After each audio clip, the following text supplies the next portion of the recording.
So first of all, Tashidele, greetings to all Dharma friends. Geshe-la hopes that you are all well, and he hopes that you are all happy.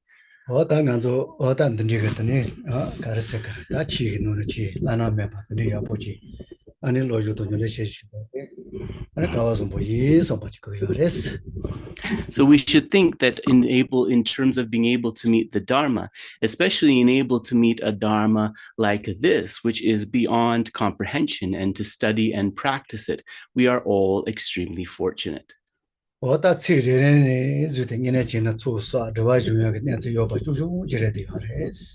every single word in the text that we recite, we can look at it as a way of accumulating merit and purifying obscurations.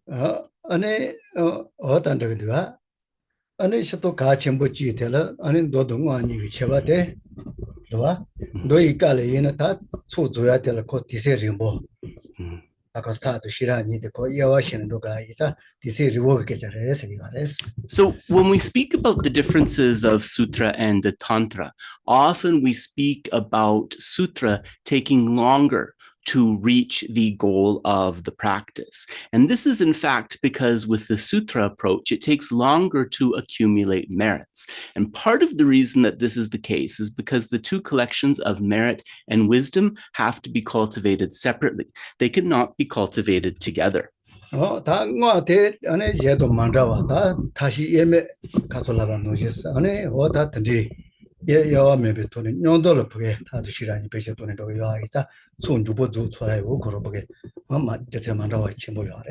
Whereas with the tantric systems, all of the systems of the Vajrayana, method and wisdom are said to be inseparable. This means that the accumulations of the collections of both merit and wisdom can be done together, and in this way accumulated faster. And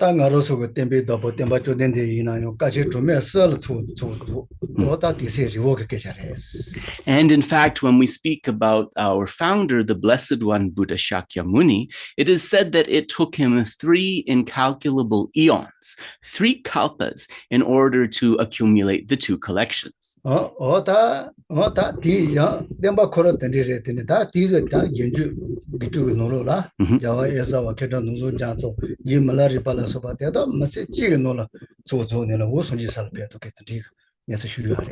However, with this system of Vajrayana, unlike the 3 eons that it took Buddha Shakyamuni to complete the collections, great adepts such as Lord Milarepa, Kedrup Norsang Gyatso, and Gyalwa and Sapa were able to, in one lifetime, go from an ordinary being to the state of realization. So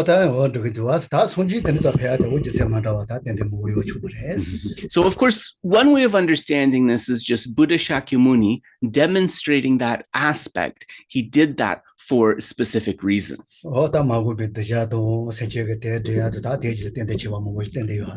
order for future disciples with those particular affinities to be able to cultivate that way, and in order to provide a means of ripening sentient beings, benefiting sentient beings.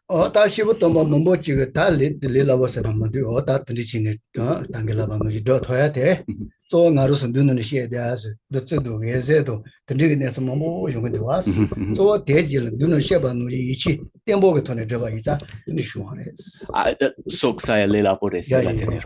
and other commentators have mentioned that because the practices of the Vajrayana, of Tantra, contain very profound visualizations for receiving and emanating the lights and nectar, and through those lights and nectar purifying environments and sentient beings. For this reason, it is a very efficient means to accumulate merit quickly.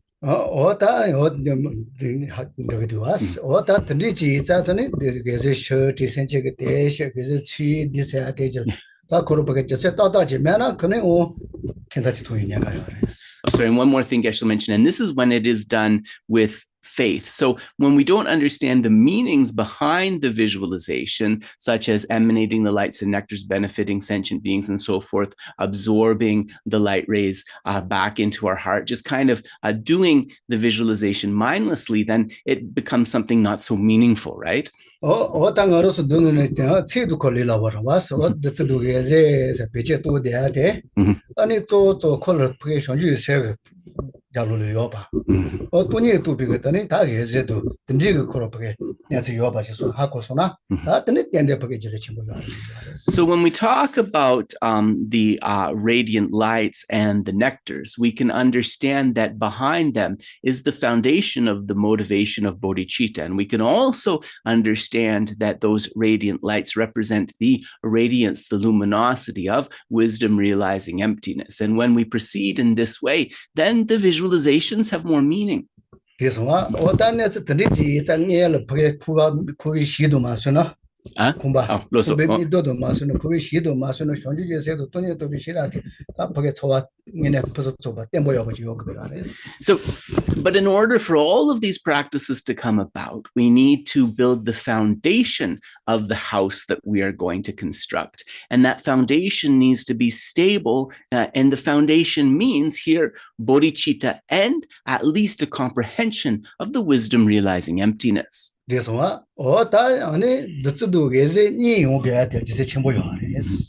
so then one might ask, why do both lights and nectar need to be contemplated? There's actually a reason behind this.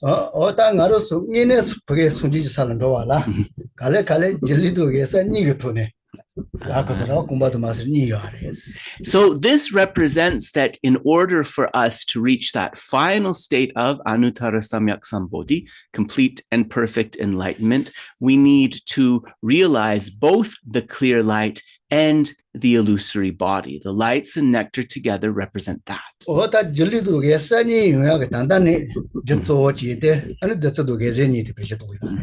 we can think that actually in terms of the causes of the realization of the illusory body and a clear light, we are beginning to accumulate those through this visualization of the nectars and lights. And so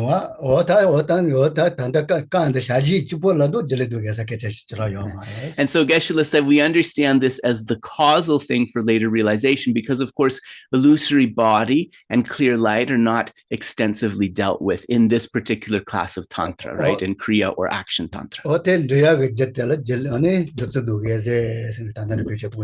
Jutsi sena juludi ane özer sena Oh, okay, sorry. So it's opposite. So I just wanted to ask Geshe a clarification for the causal relationship, how exactly that works. And so I thought that for the nectars, right, that would be for the illusory body. And Geshe actually said that's incorrect. The nectars are what act as the cause for the clear light, and the light rays emanating and so forth are what act as the cause for the illusory body. This one, and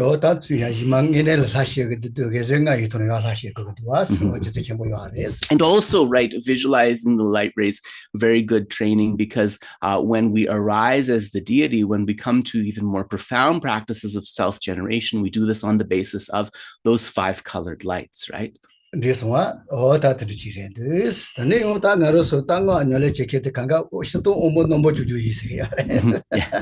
And so in terms of the one who practices, the practitioners of Tantra, it is said that generally it is a person of sharp faculties.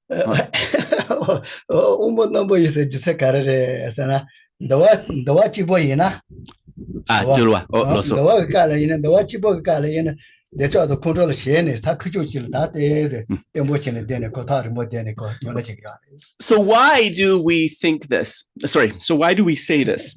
Sorry. So why do we say that Tantra is for those of sharp faculties? Because if we think of those, I don't like to say dull, so I say limited faculties. So when we think of those of limited faculties, we think about the Sutrayana and specifically the Vinaya basket, the basket of discipline. And in terms of anger and attachment, the Vinaya practitioner, he or she is keeping as much distance as possible between the object that gives rise to their anger or attachment. So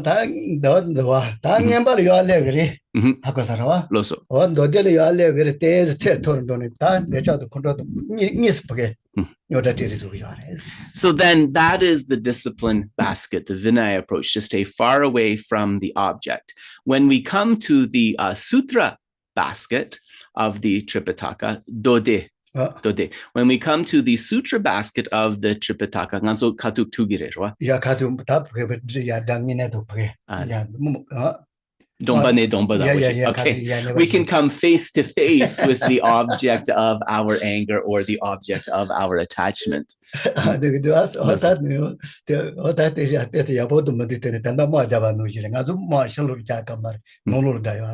And sort of coming face to face with our object of attachment or anger so that we can make war with it. And Geshe said, of course, not making war with the external person, but we understand making war on the internal level, making war with the affliction that arises within our mind. So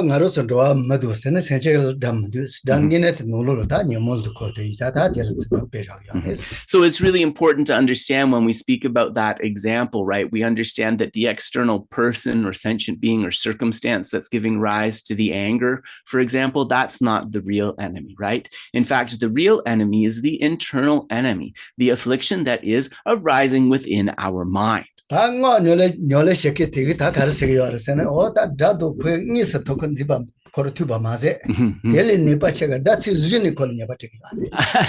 then with Tantra, the example is not only do you come face to face with the object of attachment or with your enemy, but you actually draw that enemy towards you. You draw that object of attachment towards you.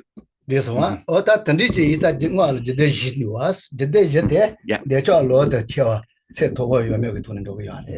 And so it's actually for this reason that we find the Gyute-ji, which are the 4 classes of Tantra. And these 4 classes of Tantra are determined by how exactly one brings in and transforms that attachment.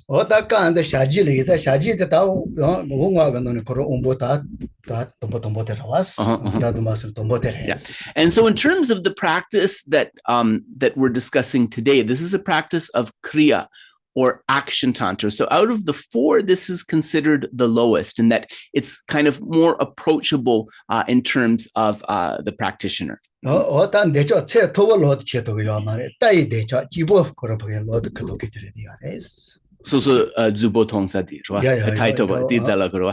So then transforming attachment, for example, in Kriya Tantra happens through merely gazing upon the object of one's desire, merely gazing upon the attractive person or object. So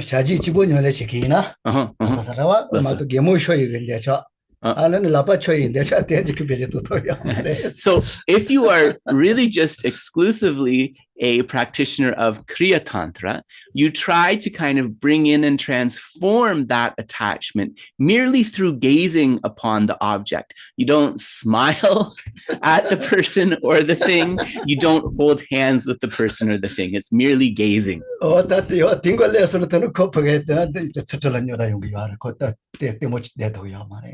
Again? Ale, loso. Nganzo domba perna trabagi. And so if we are practicing Kriya Tantra exclusively, we know that we only gaze upon the object. We don't smile or hold hands or make any kind of physical contact because this kind of breaks the discipline barriers of Kriya Tantra. So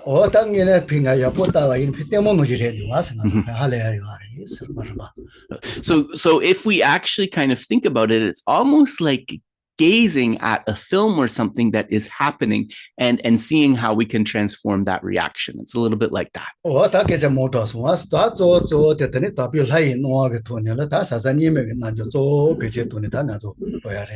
So then understanding that, then also in terms of arising as the deity, we do this on the basis of the union of profundity and clarity. And I'm going to give another translation. I had a conversation with so I was like, sorry, guys. So I just want to put out another term there from Hopkins. He says the profound and the manifest, right? So that's how we, this yoga is how we meditate. So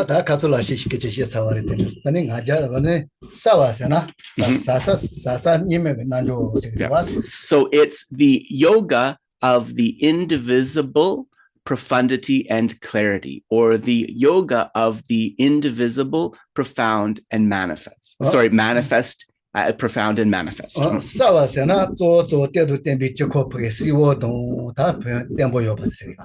So the clarity, or the manifest, Geshe said, the clarity is in terms of the support and the supported are seen very clear and in detail. Ten sena kilkordi, ane tempa sena dihlade. So just to be clear here, the support is the Pure Land and mandala environment, and the supported is the deity or deities that inhabit it. So in this case, it would be White Tara, wish-fulfilling wheel.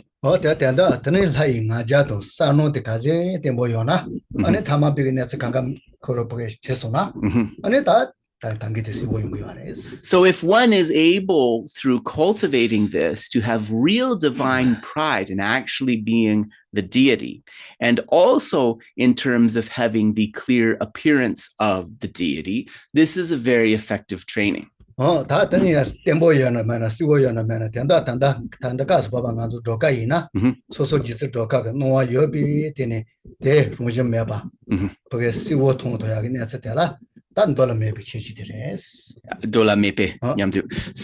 another thing, and whether we're really doing this or not depends on our stability in the meditation, but to be able to arise and have a clear appearance of the deity, in this case of White Tara, while simultaneously having the awareness of her emptiness or lack of inherent existence. Holding these two simultaneously is, again, something you only find within Tantra.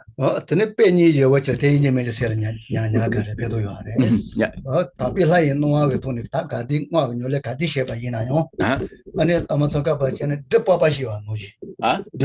Dul. Oh, loso.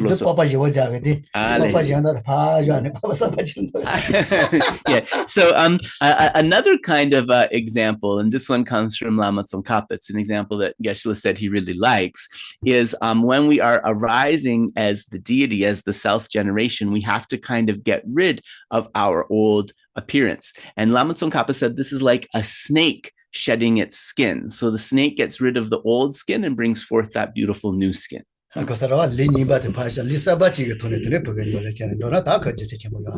we abandon the old body, right? That ordinary old samsaric body. And it's on the basis of this new enlightened body that we engage in all the various activities of the practice. And so this, a particular understanding, and also this example, this is a source of, we can call it contention, or maybe just debate between Lama Tsongkhapa and several Sakya scholars who have quite a different view on this. So Geshe said, now we better start and go through the sadhana, otherwise we spend the whole session talking. So first, just relax and still the mind, and we'll visualize.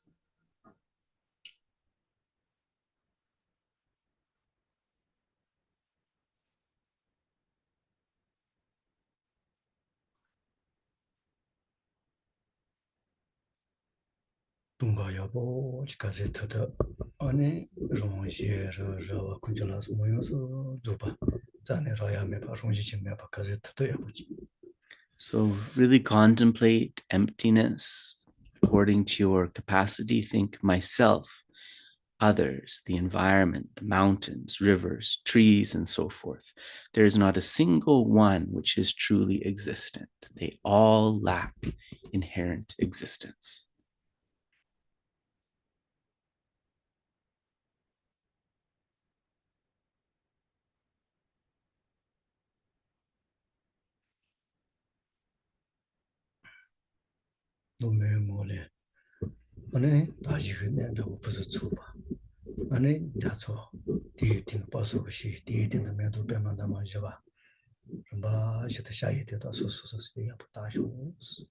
So then imagine that from the sphere of emptiness arises a beautiful pure land.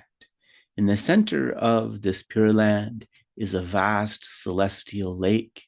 in the center of which is a beautiful wish-fulfilling tree, upon which sits a vast four-petaled lotus.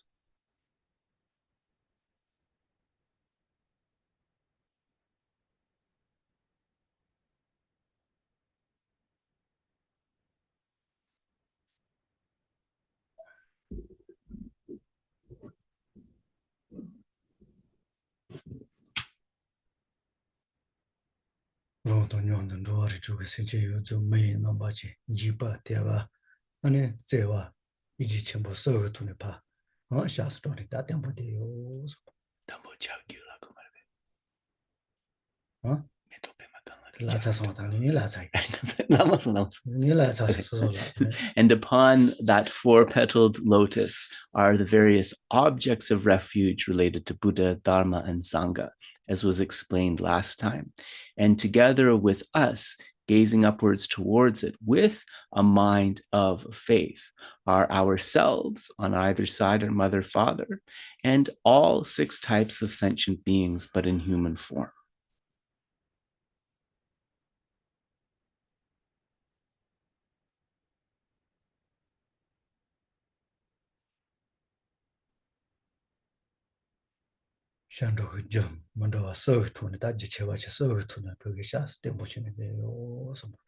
And think that we go for refuge with these three causes of the uncommon Mahayana refuge: fear, faith, and compassion.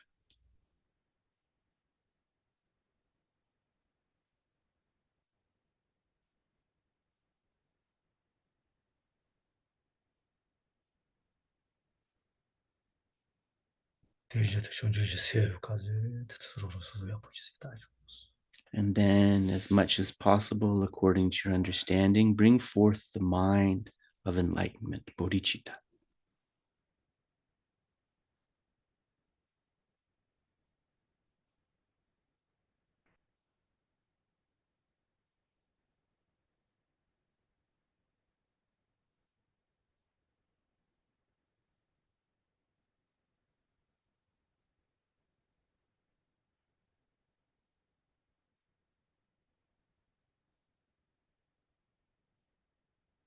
And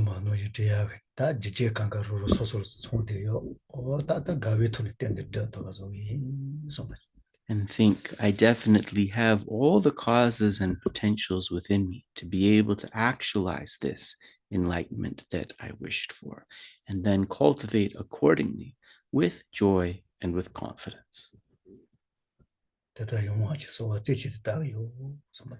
In order to be able to actualize exactly as I wished, I will, with single-pointed concentration, make requests to the holy beings.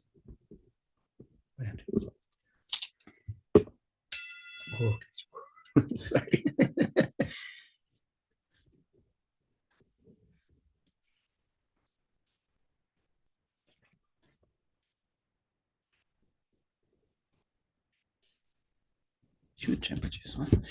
So we'll begin with the recitation of Refuge on page 3. So we'll recite once in Tibetan and then twice in English.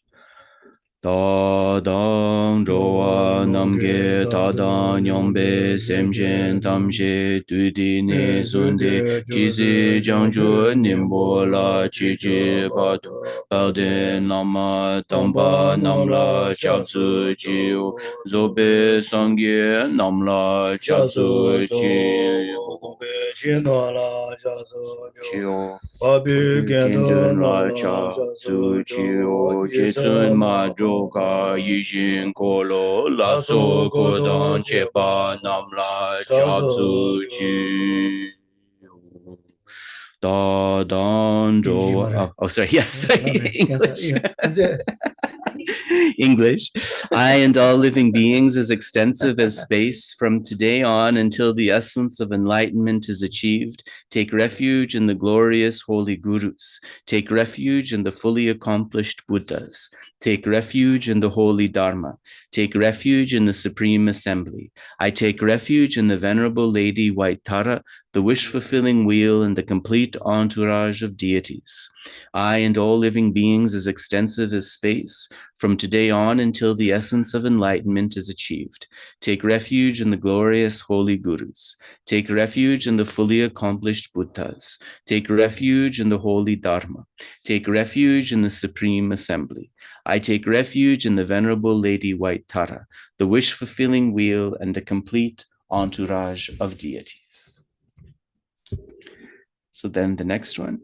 Lama dang konjo rimboche namba sumla chaze jin chapsu chiyo ke nangi dagi ju jinje la du so semshen tanchi hegi dundu so pe sangi gi goba topa cha di che du jetsu ma joka yishin kolo konde la shubar ju. I prostrate and take refuge in the Holy Guru and 3 precious jewels. Please bestow your blessings on my mind stream. In order to attain the fully accomplished state of a Buddha for the sake of all living beings, I will enter into the sadhana of White Tara, the wish-fulfilling wheel. In order to attain the fully accomplished state of a Buddha for the sake of all living beings, I will enter into the sadhana of White Tara, the wish-fulfilling wheel.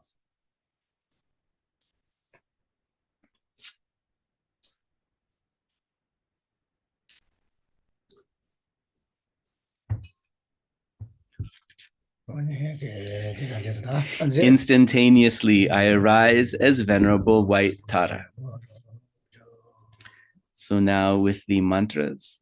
Om Vajra Amrita Kundali Hana Hana Humbe Om Sabhava Shuddha Sarva Dharma Sobhava Shuddhoham Tompa Niduju. Om Vajramrita Kundali Hana Hana Humbe Om Vajramrita Kundali Hana Hana Humbe Om Vajramrita Kundali Hana Hana Humbe. So remember, we recite Om Sobhava Shuddha Sarva Dharma Sobhava Shuddhoham. This is missing. Then Om Vajra Amrita Kundali Hana Hana Humpe. The vase dissolves into emptiness. And then we recite again Om Sobhava Shuddha Sarva Dharma Sobhava Shuddhoham. Everything becomes emptiness. Tamutine Jona Tigirwa. And so Geshe said that if you have a vase, a bumpa, holding the vase water, you imagine that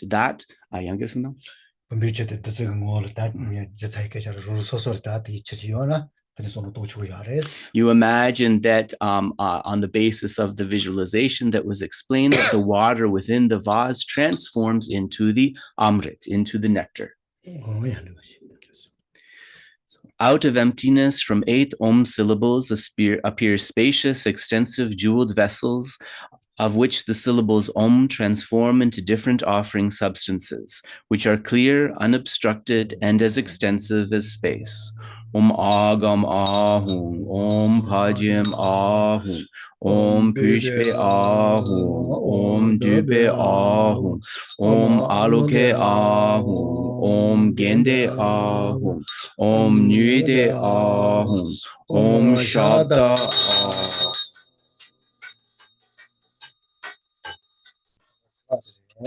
And so these mantras, of course, the blessing of the offerings. And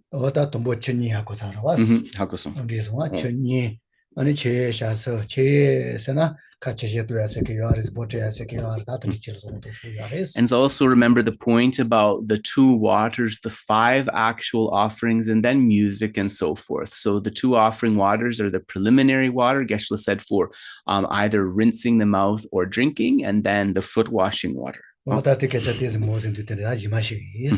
there's more actually to explain about this, but perhaps it could be explained another time.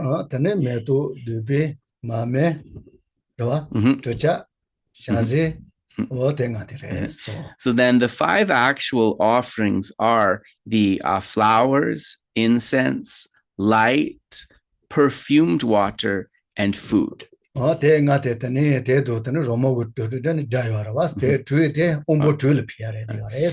after that, you have music and so forth. So the music is for the ear consciousness. So you can see that actually these particular offerings are related to giving rise to bliss in the six sense consciousnesses. 될 샬라 자 대야 나로서 샤이 대달로 야 피네를 대달로 umbutul 대와 체바 지시송 가와 드네 대라테네 이가 그래서 수바 휴송 선바 그요아레스. So when we make these offerings, we have to think on the basis of these offerings being made. Then the deity is giving rise to great bliss within their mind. 다 좋아지요. 사계절도 뭐 저기.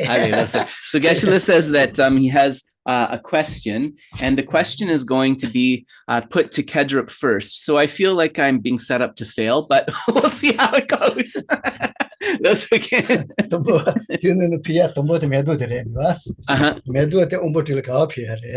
So the question is, within these offerings, we said out of the 5 actual offerings, we see, and it's nicely illustrated there, actually, you see that the first one is the flowers. So to which of the sense consciousnesses is the flower being presented? And so Geshe said he asked me first because this is old news. This is not something new. So he's checking if I remember. Lupo la pugire. Regsha. Karin sena metok dinso jakar yena mike chempo lebdungan so metok ki chengwa lupo cha sangola ya shagires and it some gola drogires go ngansu lupo tsogi sache dapotsi ne dires. I don't know. I thought I was doing pretty well.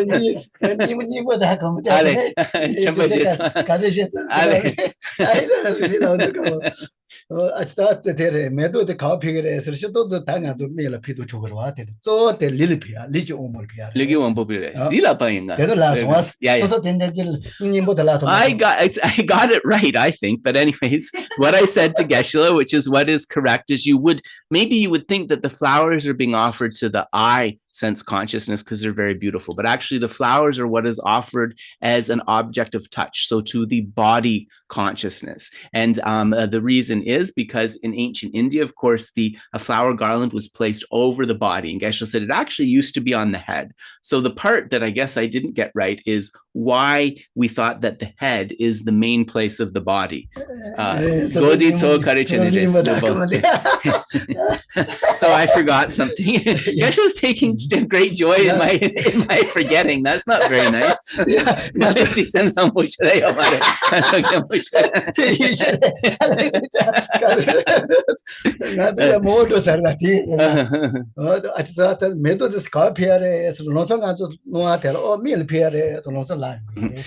Geshe said sort of like intuitively, right? If you hadn't studied this before and someone asked you what are the flowers being offered to, the first like inkling is we would say to the eye, right? To the eye sense consciousness. But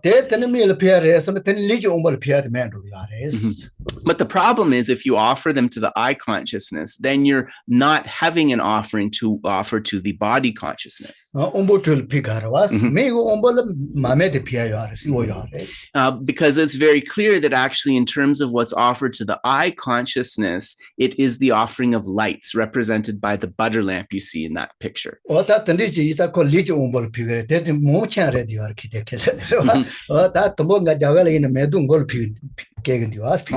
Yeah. And they go lupo tsochi Tigle carpo.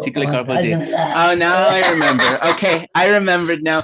So the reason that the head is said to represent the body consciousness, and that's where the flower garland was placed in ancient India, I guess before it started to be placed here, is because this is where there is the channel wheel that holds the white drops, which are the vital essence of the body. This is the reason. Because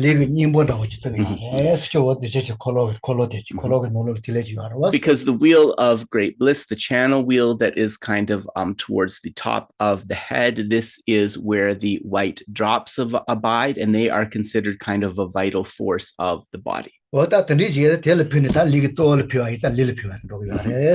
And so because those are the vital essence of the body, when we offer something to the head, this represents it's being offered to the entire body. Yeah. So it's the same, Geshe said, almost like you would offer the Tibetans, instead of the flower garland, they would offer the kata, you know, that white silk scarf. So we see, like, for example, with the lamas, like when His Holiness the Dalai Lama is greeted at Sera Monastery, first a white scarf is presented to him, and then somebody leads him with a stick of incense. So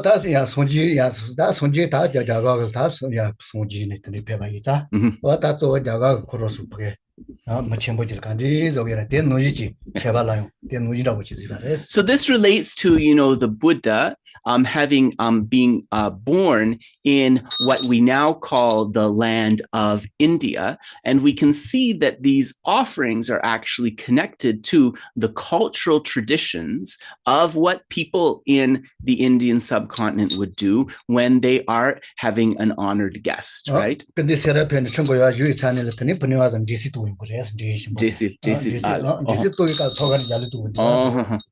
so when His Holiness the Dalai Lama comes, as we said, there's the white scarf, there's the incense guiding him. Then there is some very special rice, which is called Geshe. It's like a sweet rice with raisins, and also the gyaling horns, kind of like those trumpets are played. So in this way, the food, music, and incense and so forth are offered. So they find a way to make all of those offerings when a great guest, a great Lama is invited. Losogi. Loso. And so Tamigne Joshua. Yeah. Sorry. So continuing, I instantly become the Venerable Tara. The syllable Tam at my heart emanates rays of light, inviting from her Potala abode the Lady Tara, the wish-fulfilling wheel. Surrounded by the assembly of Buddhas and Bodhisattvas to the space above, the light dissolves back into my heart. Gods and asuras with their crowns bow down to your lotus feet. I prostrate to Mother Tara, the one who rescues from all needs. Now the offerings. Om Guru Arya Tare Sabari Ware Agam Bhajem Hupe Dupe Aloke Gende Nyude Shaka Radishahu.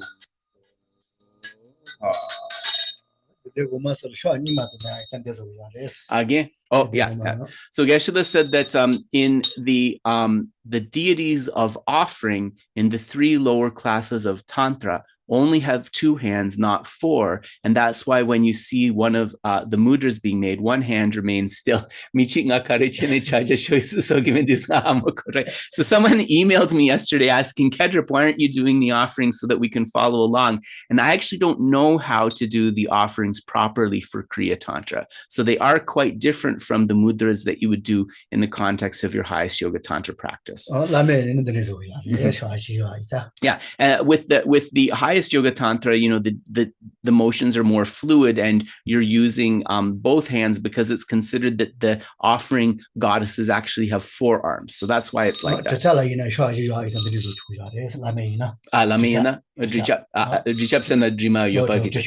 So for example, when you're offering the perfumed water in highest yoga Tantra, you can kind of hold both hands up like this and make a circular motion because you still have the other 2 hands available, right? But because within the lower classes of Tantra, the offering goddesses only possess 2 hands, right? The mudras are a little simplified. Or maybe go to Geshe-Le's picture, not the text when he's talking. Yeah, no problem. No worries.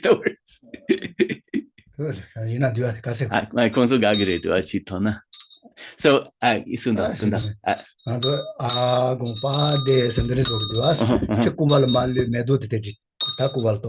Padyam, right? So the Padyam motion that you see like this is kind of like splashing the water towards the feet. So that's why the foot washing water has a motion like that. medu ba pi chuma kuwal ba to yare medu ma to chu yares Yine di pajam di churwa. ni tombote tin ka to yarwa go pa de ni ba. Right. So this is offering the water to the mouth, and then this one is splashing the water upon the feet. So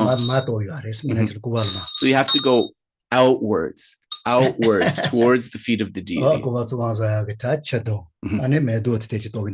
And also then you can also offer the flowers. Metoki chagya mindraore do adi sogore mato chiglabna. Chaja koro jenda yarte tata medu da di so to do as kubal. Let go ni ka to chu ya da medu as. Okay, madrasha. So now go to getting so now we Okay, so what Geshe is saying is he said you can also offer flowers like this, but I said maybe people get confused because you have the offerings of flower in a particular mudra for that. But what Geshe is saying is that together with that flower that is with the water that is offered towards the feet, you also sometimes have flowers. So now we are going to now we are going to do the Bodhisattva vows. So we'll do it first in Tibetan and then twice in English. Konjo zuna da jabji deba damje sozo sha joe gela je rang sangye jangje yige so sangye chedang sojo la jangje bardu da chachi rangje deni raje che jangje seni jeba ji jangje chegi seni jeje ne senchen tangje dagi dunje nye Jiangzhi zhou yong jie ba ji zhou la pian ji sang ge zhou ba shu. I take refuge in the three jewels. I regret all my unwholesome deeds. I rejoice in the merit of all beings. I will hold bodhicitta until enlightenment. I take refuge until enlightenment in the Buddha, the Dharma, and the Supreme Assembly. In order to fulfill the purpose of myself and others, I generate the mind of enlightenment. Having generated the mind of enlightenment, I invite all living beings as my guests. I will remain in this excellent conduct of the bodhisattvas. Thereby may I achieve the state of a Buddha in order to benefit all living beings. I take refuge in the three jewels. I regret all my unwholesome deeds. I rejoice in the merit of all beings. I will hold bodhicitta until enlightenment. I take refuge until complete enlightenment in the Buddha, the Dharma, and the Supreme Assembly. In order to fulfill the purpose of myself and others, I generate the mind of enlightenment. Having generated the mind of enlightenment, I invite all living beings as my guests. I will remain in this excellent conduct of the bodhisattvas. Thereby may I achieve the state of a Buddha in order to benefit all living beings. So the four immeasurables. May all living beings be endowed with happiness and the causes of happiness. May all living beings be free from suffering and the causes of suffering. May all living beings be endowed with the happiness that is free from suffering. May all living beings remain in a state of equanimity, free of attachment for those they hold close and aversion for those they keep distant. So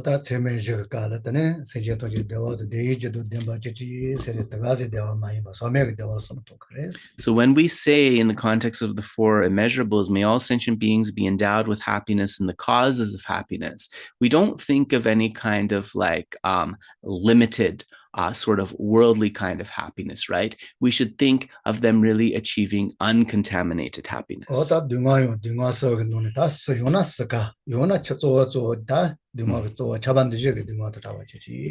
And when we say may they be free from suffering and all causes of suffering, we don't just think of the suffering of suffering or that manifest suffering. We think of all three types of suffering. And then actually, if we think of which is the main one that we're wishing them to be free from, it's the all-pervasive or compounded suffering, the third one. And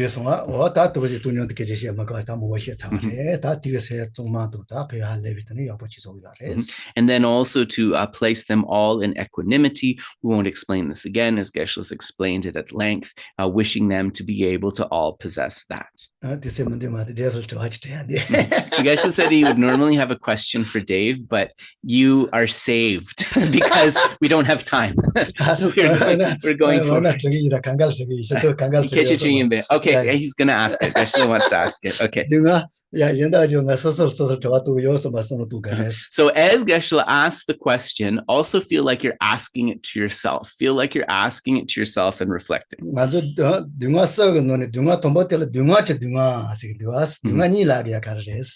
So in the first of the three types of suffering, suffering of change, and the compounded or all-pervasive suffering, we say suffering of suffering. Why do we have to say suffering twice for that first type? So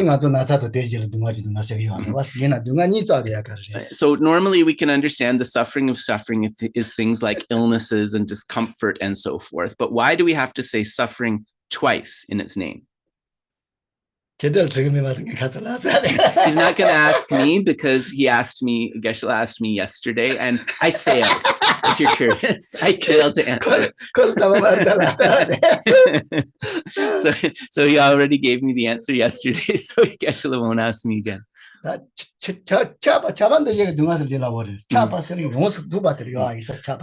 chapa, the word chop is pervasive, right? So that's easy to understand because that kind of suffering pervades all of our experiences, right?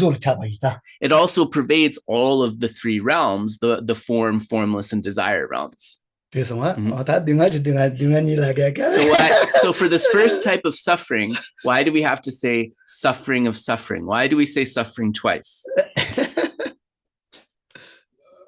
Well, to be consistent with the other two, to say suffering of, suffering of, suffering of, suffering of different kinds. That's maybe true.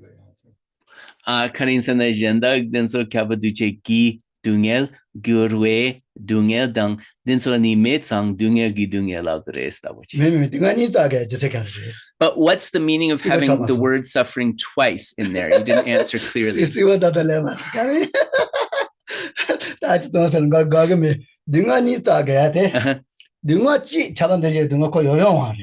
Right.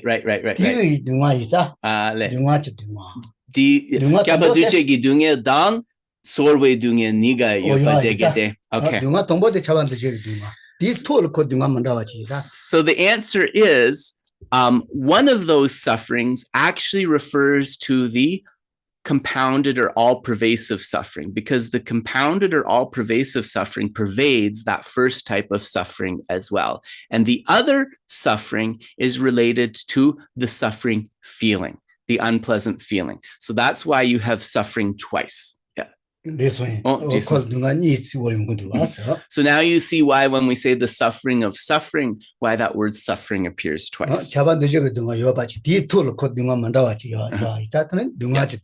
there is that all-pervasive suffering that is there, but there is also that feeling of suffering on top of that. So that's why we have suffering of suffering. Not true what you get. So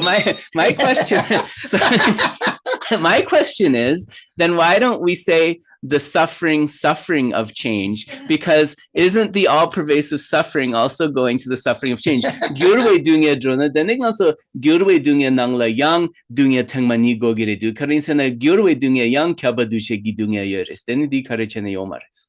So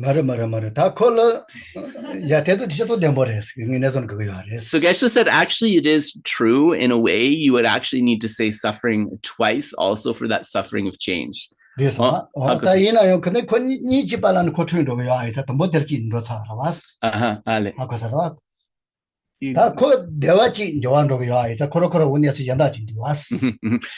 said that the kind of mechanism in the second one is a little bit different from the first. It's a suffering on a feeling level.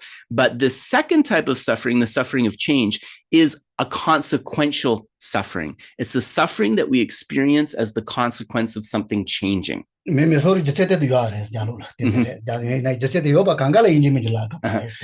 Geshe said, but you could definitely make the argument that you have to kind of consider the all-pervasive suffering within the second one as well. Yes. No, Jason. We have to get through this sadhana. Dave, you're going to be here after. You can ask Geshe after. Om Sobawa Shuddha Sarva Dhamma Sobawa Shuddhoham. 가을이다. Ngatso tanda tsemeji gijela, rwa. 알아, 야, Tene 야. Om Sobawa Shuddha, rwa. 알아, 알아, 알아. Om Sobawa Shuddha Sarva Dhamma Sobawa Shuddhoham. Tomba Nidujo. Out of emptiness from the syllable palm comes a white lotus, and from Ah, a moon disk, on top of which is my own consciousness in the form of a white syllable tam, emanating rays of light, accomplishing the purposes of beings. The light collects back, and I become the venerable wish-fulfilling wheel with a white body, one face, and two arms.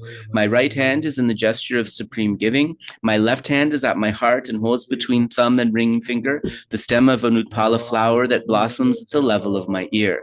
It has three blossoms. The center one is in full bloom, the right one having already blossomed and gone to fruit, and the left not yet opened. These three symbolize the Buddhas of the three times. I am adorned with jeweled ornaments and clad in variety of silken garments. My upright body is supported by a moon disk, and I am seated in the Vajra position. At my crown is a white Om, at my throat a red Ah, at my heart a blue Hum. At my heart on a moon disk is the white syllable Tam, which emanates rays of lights inviting from the Potala Buddha field in the south, the venerable wish-fulfilling wheel surrounded by an assembly of Buddhas and Bodhisattvas.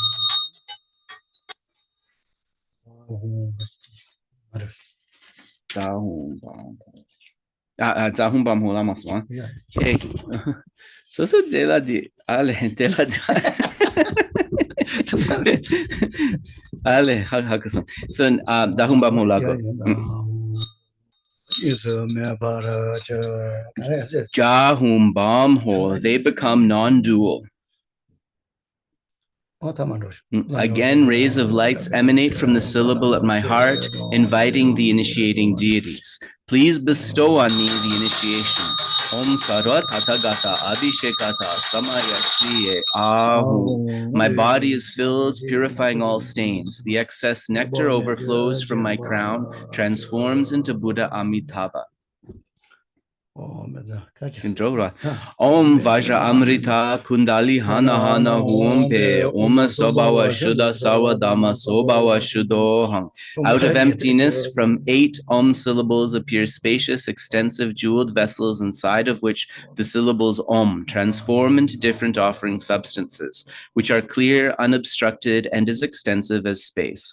Om Agam Ahum, Om Pajem Ahum, Om Pushpe Ahum, Om Dupe Ahum, Om Aloke Ahum, Om Gende Ahum, Om Nuide Ahum, Om Shabda Ahum. Ariatare Saparivare Agam Padyam Pushpe Dupe Aloke Gende Nude Shabda Praticham.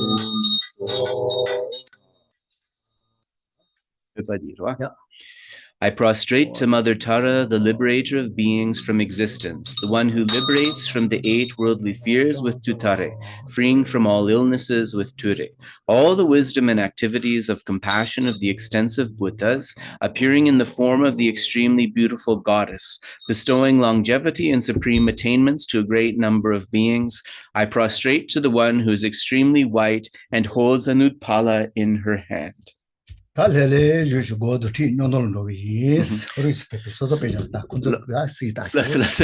Geshe said that what we're going to do now is we're going to go through the sadhana, and as we go, Geshe is going to stop at various points to offer a little bit of explanation. So Geshe said, put your mind into a relaxed state, because the visualization is a little bit vast and complex. So don't get stressy about it, in other words. And just kind of reaffirm your divine pride and clear appearance as the deity.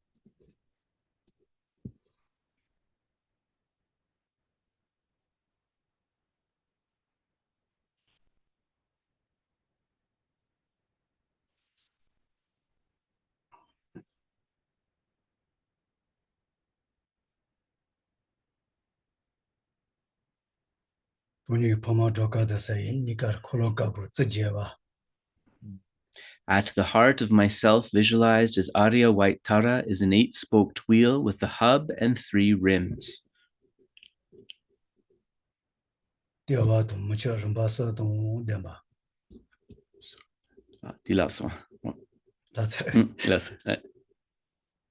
대화 다이 지고치 뛴다 저 중계세 또이 가비탈 오도하이 바드치비 삐치게 고와 At the center on a moon disk is my own mind as a white thumb, encircled by the mantra for increase.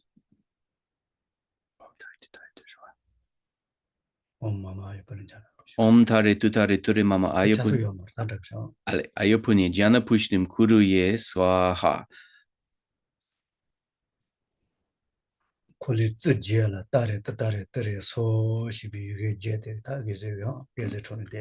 So on each of the 8 spokes of the wheel, remember it's the part of the mantra that is tare, tu re, soha. So tu re, so. So these cover those 8 spokes within the wheel.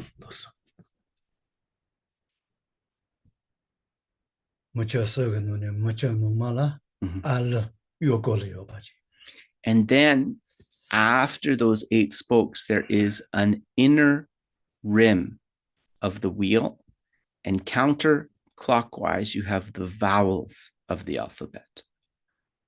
Ali, they're called in Tibetan.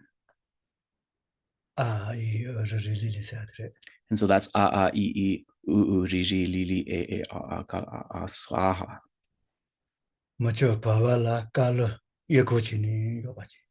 And in the middle rim, you have the consonants of the alphabet, and these are arranged clockwise.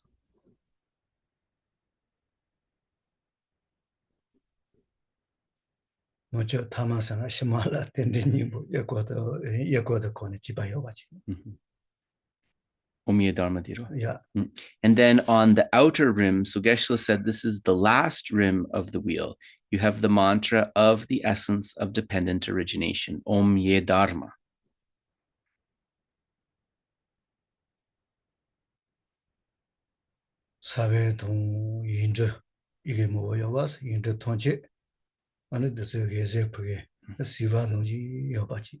And imagine that all of these syllables sitting on the various parts of the wheel emanate lights and nectar.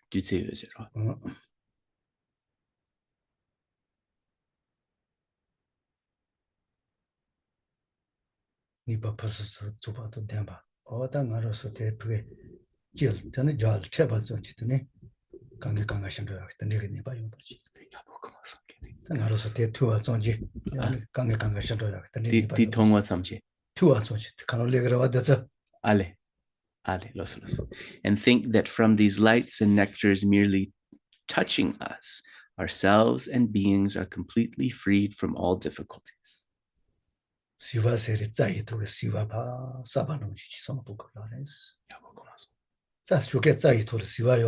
Selwa?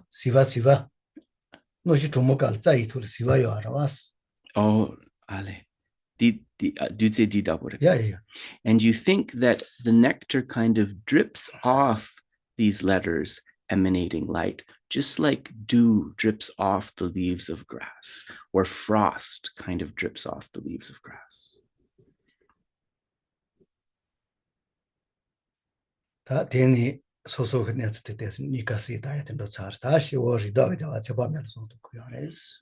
So then we've done that visualization. So the next thing that we want to do is to visualize at our crown, Amitayus, Buddha Amitayus.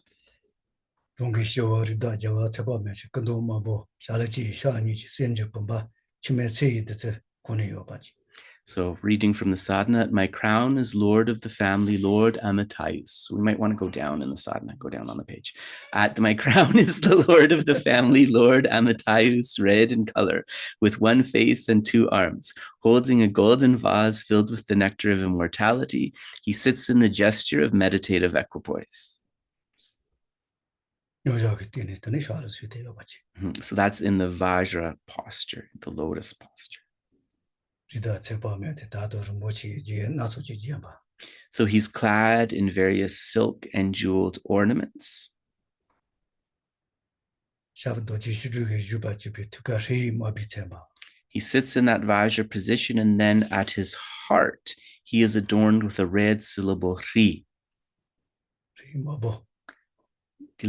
Red syllable Ri.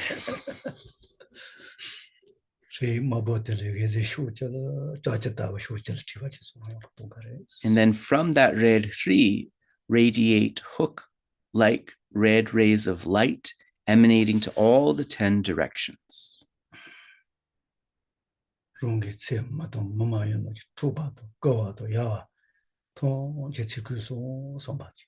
Collecting all of my life energies that have been robbed, stolen, or caused to be taken away or scattered by human and non-human beings.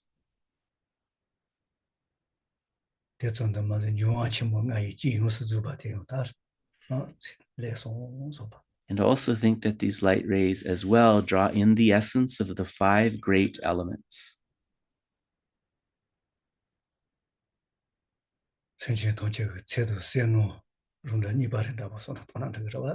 And the life, energies, and merits of all living beings. Geshe said, if you're uncomfortable here, imagine that all living beings emanate a replica of themselves. Emanate a replica of themselves, and you draw the energy and the merit from there.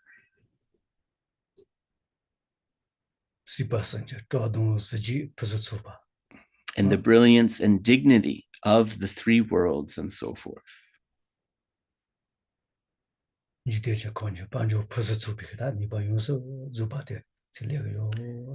All the wealth and goodness of existence is drawn in.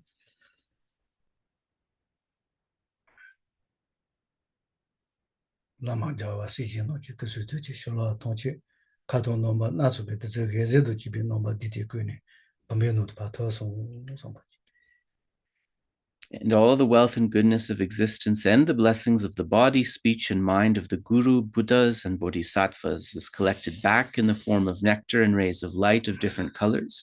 These absorb into the vase in Amitaius's hands.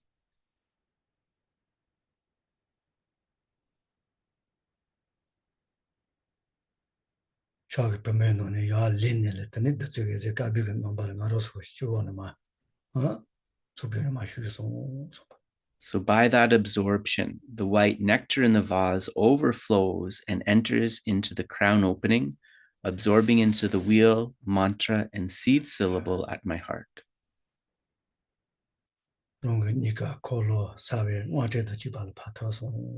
So think it absorbs and becomes of the same essence as that wheel, mantra, and seed syllable at the heart.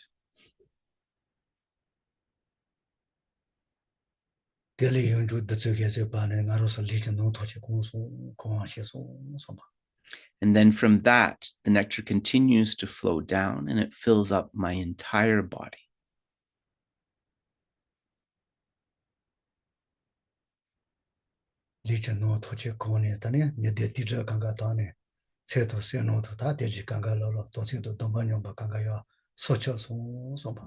My outer body is washed. The accumulation of unwholesome imprints and obscurations, illnesses, disturbances, and obstacles of life are cleansed and purified.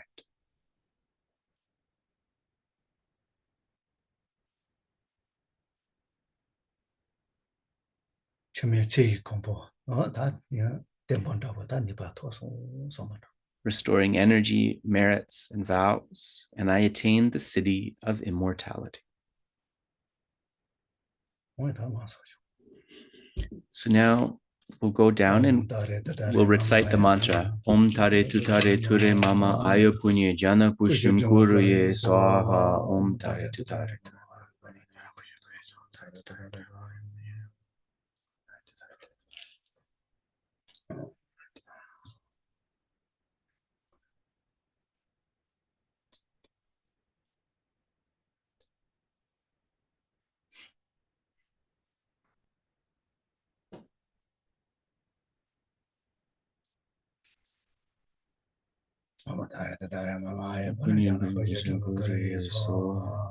Tudare Turiso, Om Tare Turiso,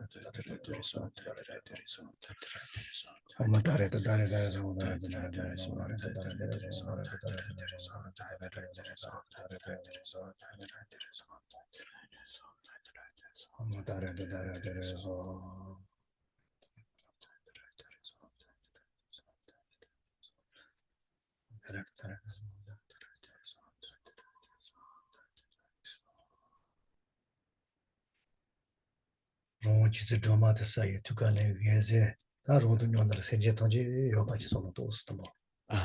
Rondo Yonder Senja Tonji, but I'll give what you know about what Sono. So once again, you are Venerable White Tara wish-fulfilling wheel, and you can imagine that surrounding you are all 6 types of beings, but in human form, and they have the aspect of being happy, of being at ease. And then you can imagine that from yourself as White Tara, Geshe actually says, now there is a Vajra fence. You imagine that from yourself, light rays emanate, and a Vajra fence surrounds all these sentient beings. So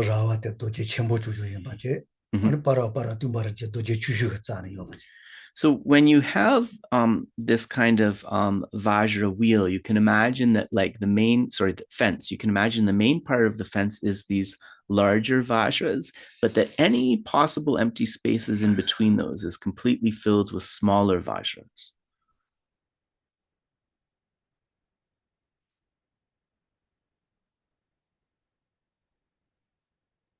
And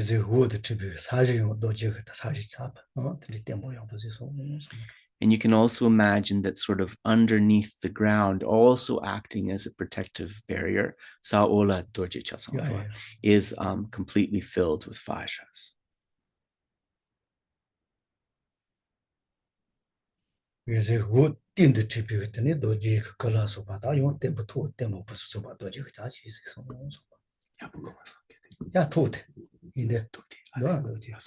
And you can also imagine that from these emanate walls and a roof of Vajras, completely protecting.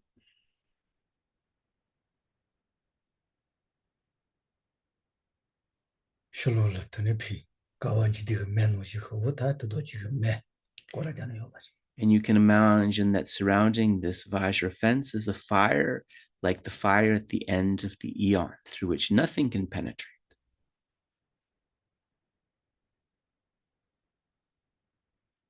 And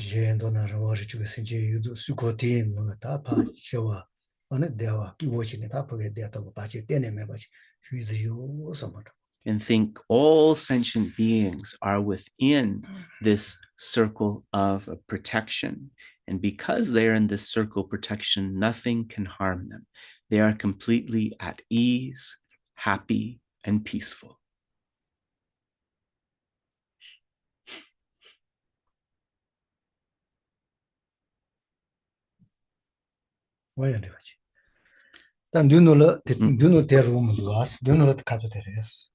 Boop Dabuchi.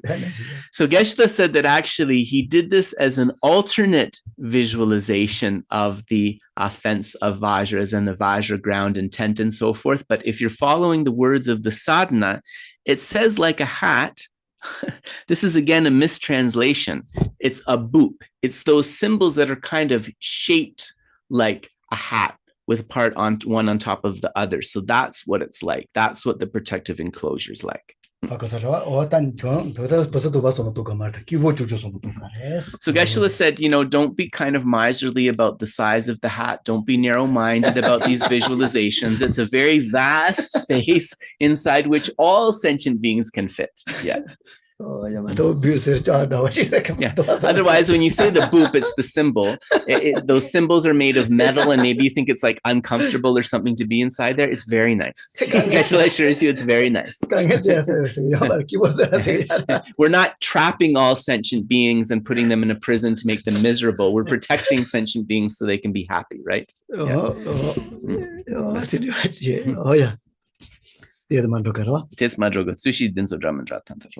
Carpo. It is good. Understand? La yang ninge nga kole özel kabo. Understand? Drotsare. Understand? Drotsas. Oh, yeah, that was it. Yeah. So now we're going to do more visualization. So once again, we're imagining ourselves as Venerable Tara, and we imagine that from the mantras at our heart level, white rays of light start to emanate.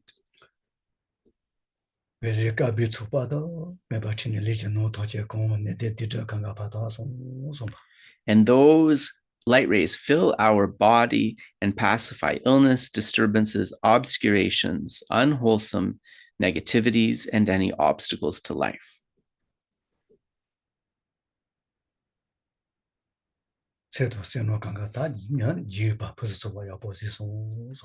And they also help us to increase the collections of merit, wisdom, and so forth. And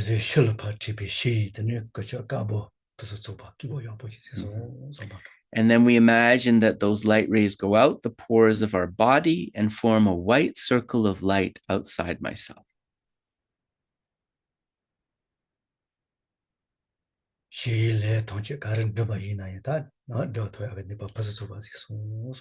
Bringing about the accomplishment of all peaceful activities. So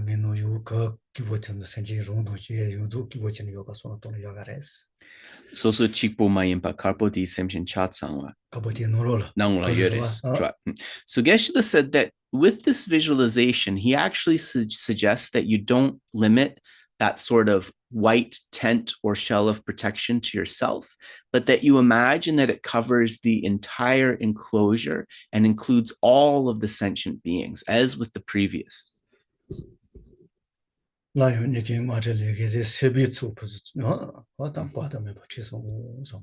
this visualization brings about the accomplishment of all peaceful activities. And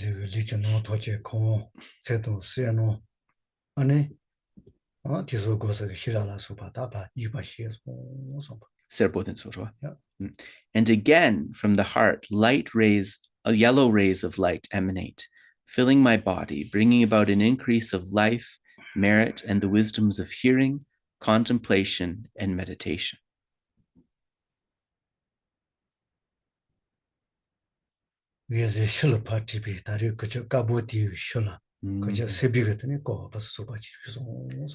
The light radiates out, forming a yellow circle, and that covers or goes outside the white circle. It's like another layer on top of that, and it brings about activities of increase.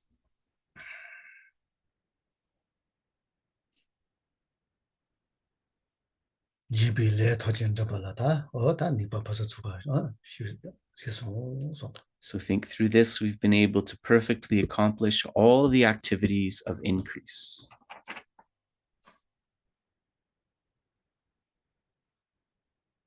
And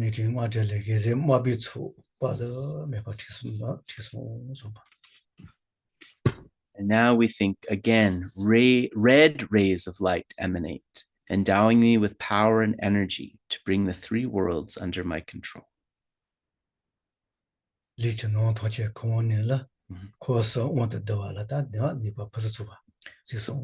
So from purifying us of all the obscurations, it endows us with the power to bring the three worlds, that means the three realms, under our control.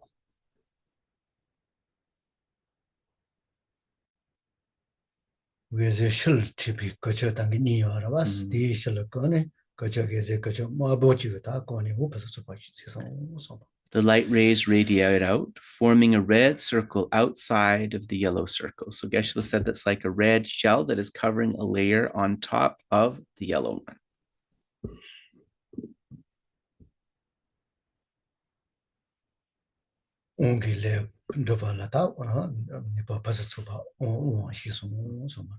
And through this, we bring about the accomplishment of the activities of control.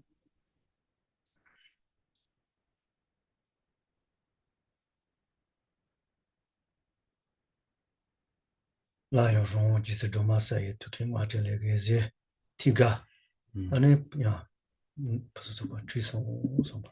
Again, dark blue light rays emanate from my heart mantra as Venerable Tara, endowing me with the power and energy to achieve all activities of destruction. 리저 노토체 공 내데 디저 강가 또아니 니시가 레저 발라다 오시 송 봐. So it overcomes all of our negativities and obscurations. In this way, we are empowered with the activities of destruction. Then the lights radiate out.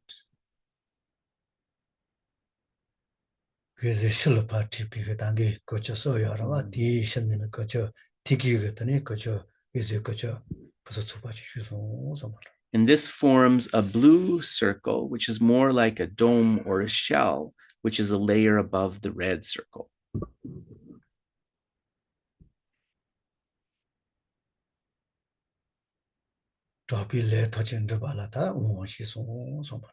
Bringing about the accomplishment of the activities of destruction.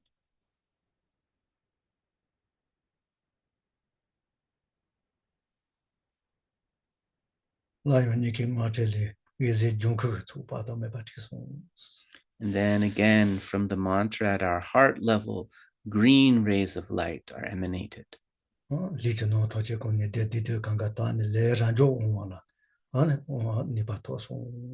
These overcome all negativities and obscurations since beginningless time.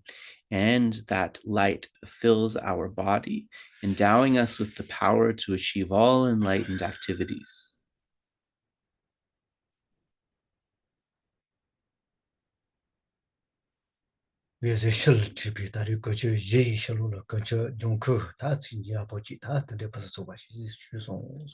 Light rays radiate out, forming a circle of green light outside of the blue circle. So once again, a dome or shell-like layer above that layer of the blue.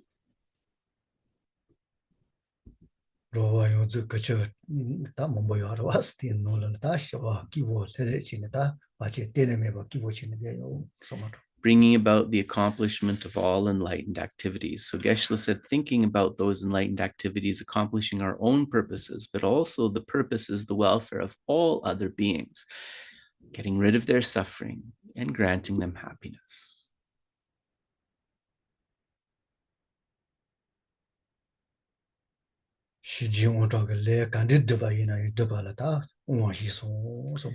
And think we've achieved the power of the accomplishment of being able to complete all enlightened activities.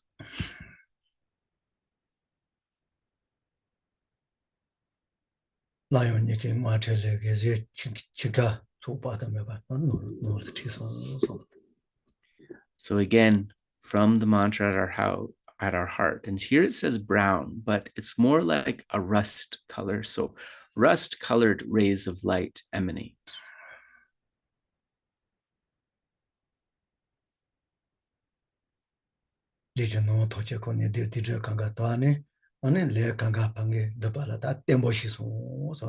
And it purifies all of the negativities and obscurations.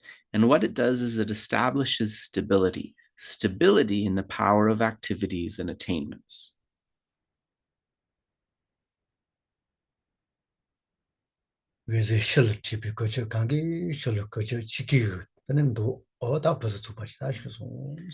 The light radiates out, forming a brownish circle outside the green circle. So once again, a dome or shell-like layer of that rust color above the green.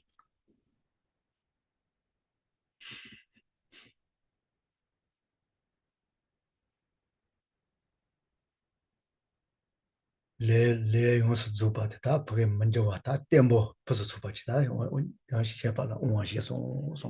think that this visualization now through this last layer, it becomes very stabilized, and each function, the ability to do each function is empowered.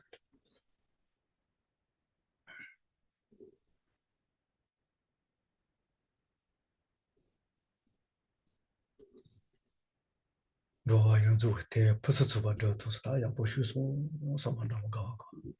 think that in this way I have been able to protect and accomplish the purpose of all sentient beings.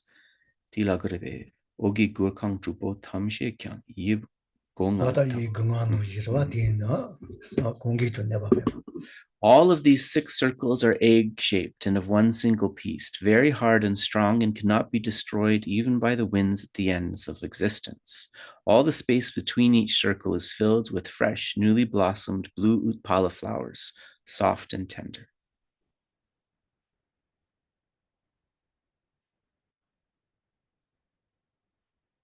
So Geshe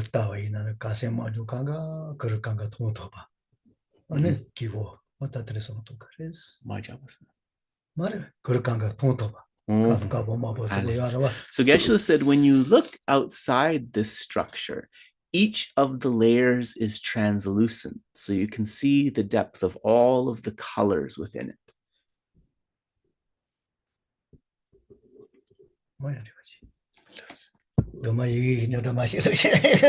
Again? So Geshe said that he's generated his tara, yet he still has to scold me. But such is life. I'm sure she'll forgive. So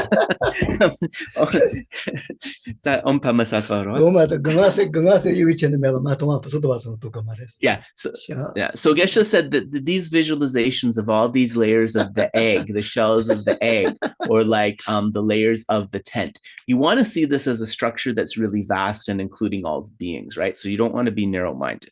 So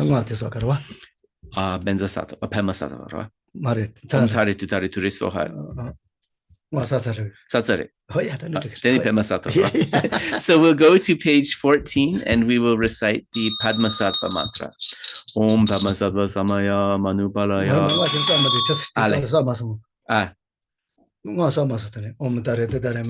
Oh, okay. Sorry. So before that, Geshe wants to recite so this is another mistake in the sadhana. That should actually be the mantra of white tara, not Om Tare Tutare Ture. So it should actually be reading Om Tare Tutare Ture Mama Ayupune Jana Pushtum Kuriye Sas.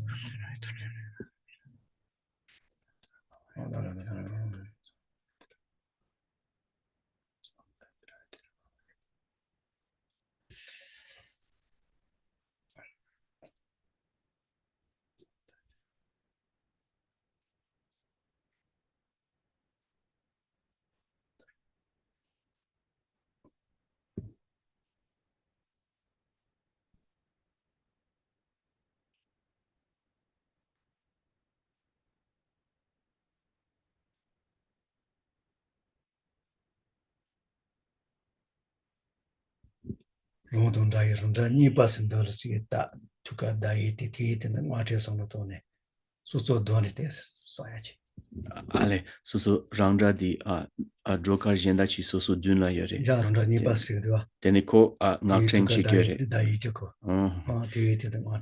So Geshe said a visualization you can try here is to think that from yourself as Venerable White Tara, you emanate a replica of a front generation, but this front generation faces you, and she has at her heart a mantra garland emanating light, and you can focus on that as you recite the mantra. And Geshe said that you can imagine that the letters of the mantra are rotating, and in this way it's a mental recitation rather than a verbal recitation.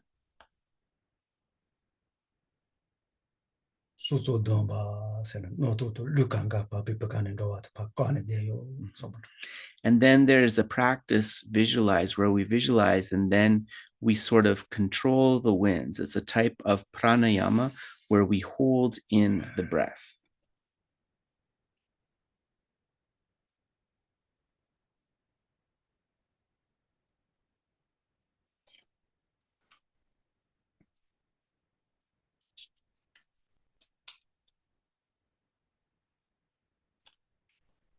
And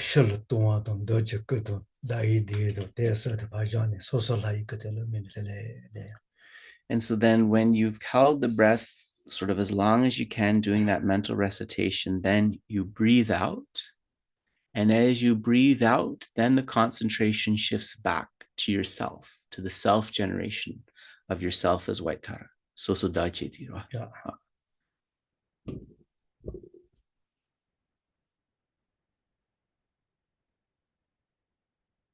요 소소파 미야데 파자네 루칸가 루토 노도 칸가 까네 실로테 살메네 예치마사야 Agi. 요 소소파자 Yeah. 실로 흔들서요와 그도 마도 다와서요와 Yeah. 데살메 Mhm. 아니 루도 칸가 까네 예치마사야 So this is really a practice where we kind of hold the breath, and then the concentration goes to that replica that we've emanated of the deity, the moon disk, and the mantra sitting on it. And we focus on those three as we mentally recite the mantra and hold in that breath.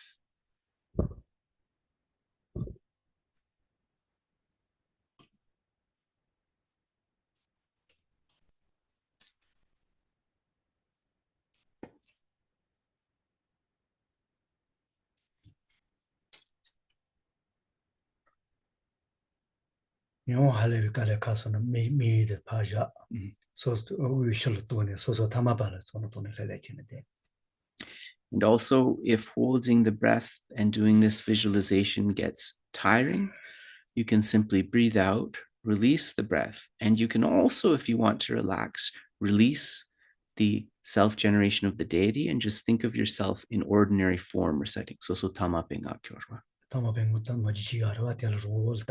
Yeah. And so then you can contemplate in this way as you recite the mantra.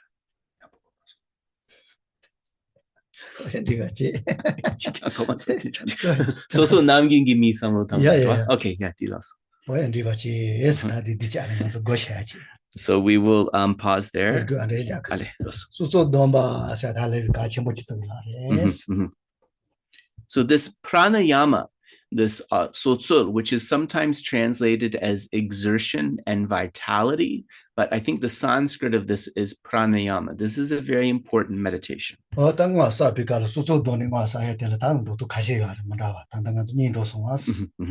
there's kind of two ways to have your object of focus when you are doing the vitality and exertion, the pranayama exercise.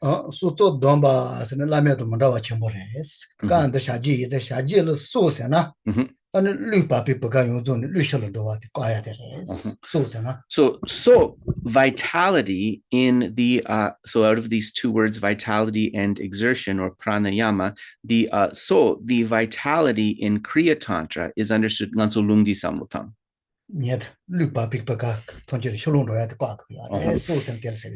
It means in Kriya Tantra, this means we cut off any kind of exit of the wind from any of the possible exits, including all of the pores within our skin.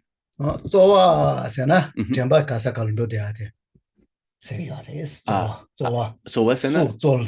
Yeah. So what's in the Nayin Koya. Men so koro. Yeah. No yes. So domba send the papa.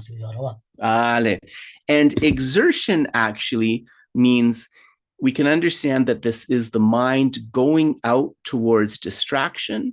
When we hold the breath like that, the life force like that, then the exertion is namying madroya danda. Namying joyni dompa is bringing back the mind from distraction. So bringing the mind back inwards. Because it's believed that when we hold in the breath, then the kind of discursive quality of the mind to go out towards those distracting objects, this is also subdued, and we can pull the mind within. Yeah.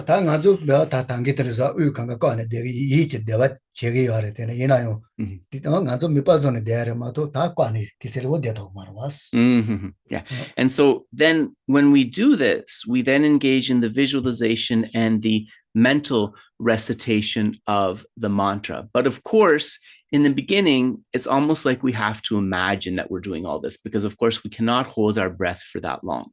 So Geshe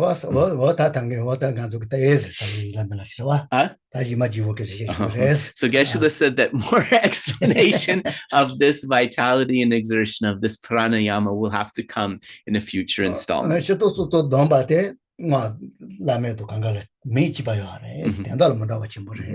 there is this kind of subduing practice that you find in all of the classes of Tantra, but they have They have kind of different meanings and strategies behind them. Also a different reason behind them, a different time or point in the practice when they are cultivated according to the 4 classes of Tantra.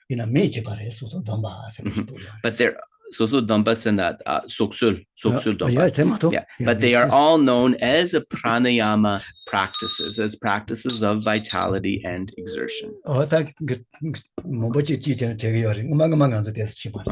Geshe said, some of you may remember this exercise of the pranayama, of the vitality and exertion from a previous Kriya commentaries that Geshe has given. Yeah, so we can come back to a discussion of that. So now we'll recite the Padma Sakha mantra. Om Pam.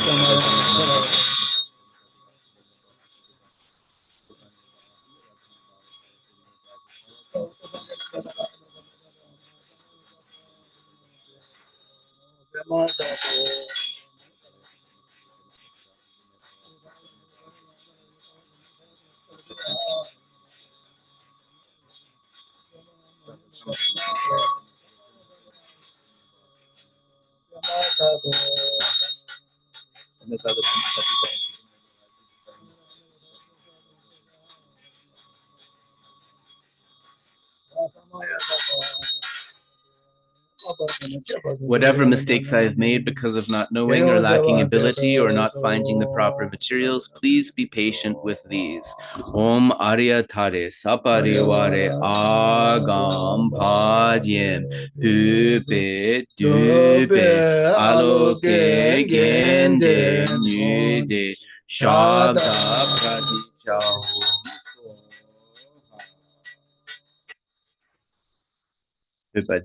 All the wisdom and activities of compassion of the extensive Buddhas appearing in the form of the extremely beautiful goddess, bestowing longevity and supreme attainments to a great number of beings, I praise the one who is extremely white and holds an utpala in her hand.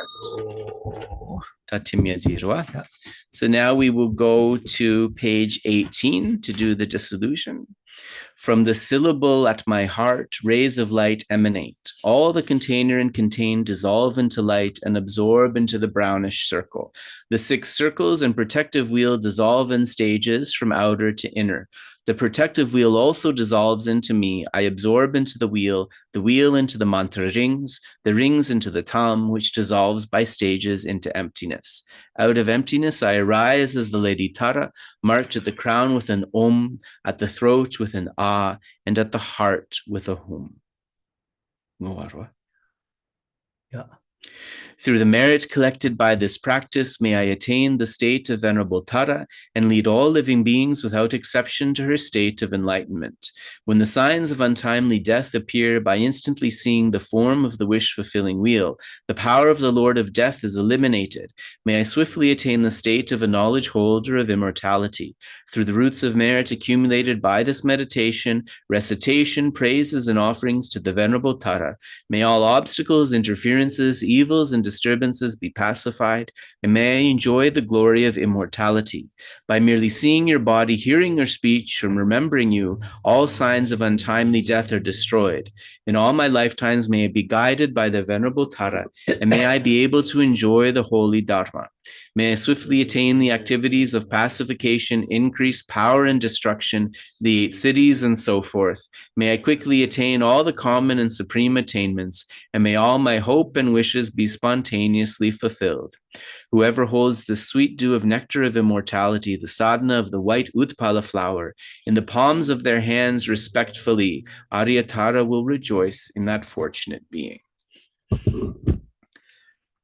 Changshu semjo rinpoche maje banam chejor chi chewa nyamba me bayang gone gondo bewar sho tongni tawa rinpoche maje banam chejor chi chewa nyamba me bayang gone gondo bewar sho jambe bao jidar kemba tong kundu zambo de an de jende de da gungi jesu dalo je gewa de da tamje rabdu mo du sun shebe gyawa tamje gi ngowa gana chodu ngapa de dagi gewe tsawa de gunjong zambo cheche rabdu ngowa Gangri rawe kowe shinkan te pendan dewa malu chungwe ne chere zewan tenzin jatso yi shape side bardo tengyo chi.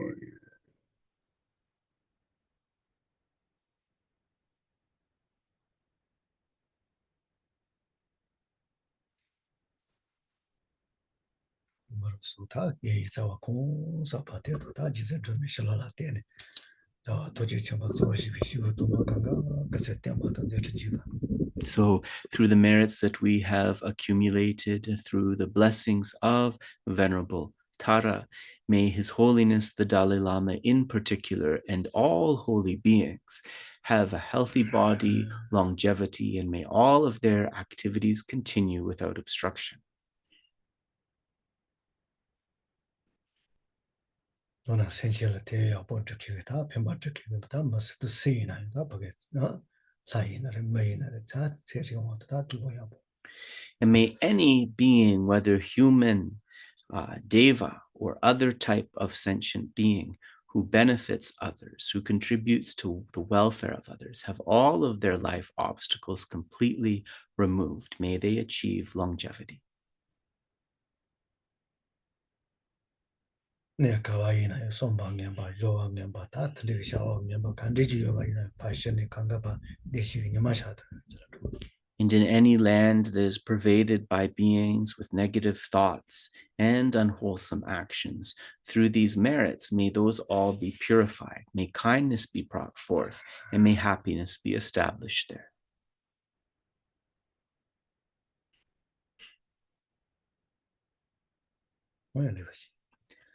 So we'll pause there. Oh, thank you. So in this way, we've covered more or less a lot of the points related to this practice. So your job is not to just kind of leave aside what you have learned now, but to continuously cultivate and remember what you've learned.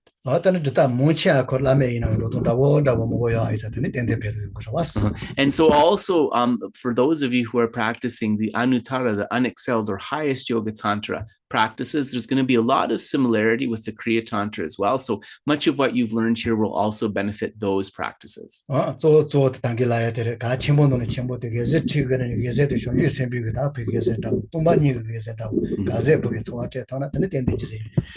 So also when we emanate those lights and nectars, to really think that those emanations are emanations of rays of bodhicitta and rays of the luminosity of emptiness. If we think in this way, then it will really make those visualizations more meaningful and powerful. And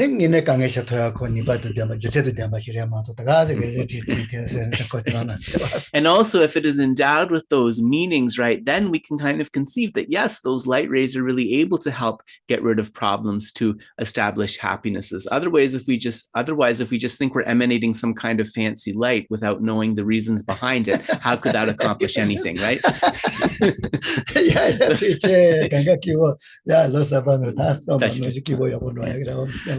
Geshe said, thank you very much. We shall end it here, and he hopes that this new year brings about all of your wishes, aims, and happiness being fulfilled. So happy New Year to all of you, and Geshe will pray that all of your aims are accomplished perfectly this year. Thank you so much, everybody. Enjoy your New Year's Eve or day or night, wherever you may be, and see you soon.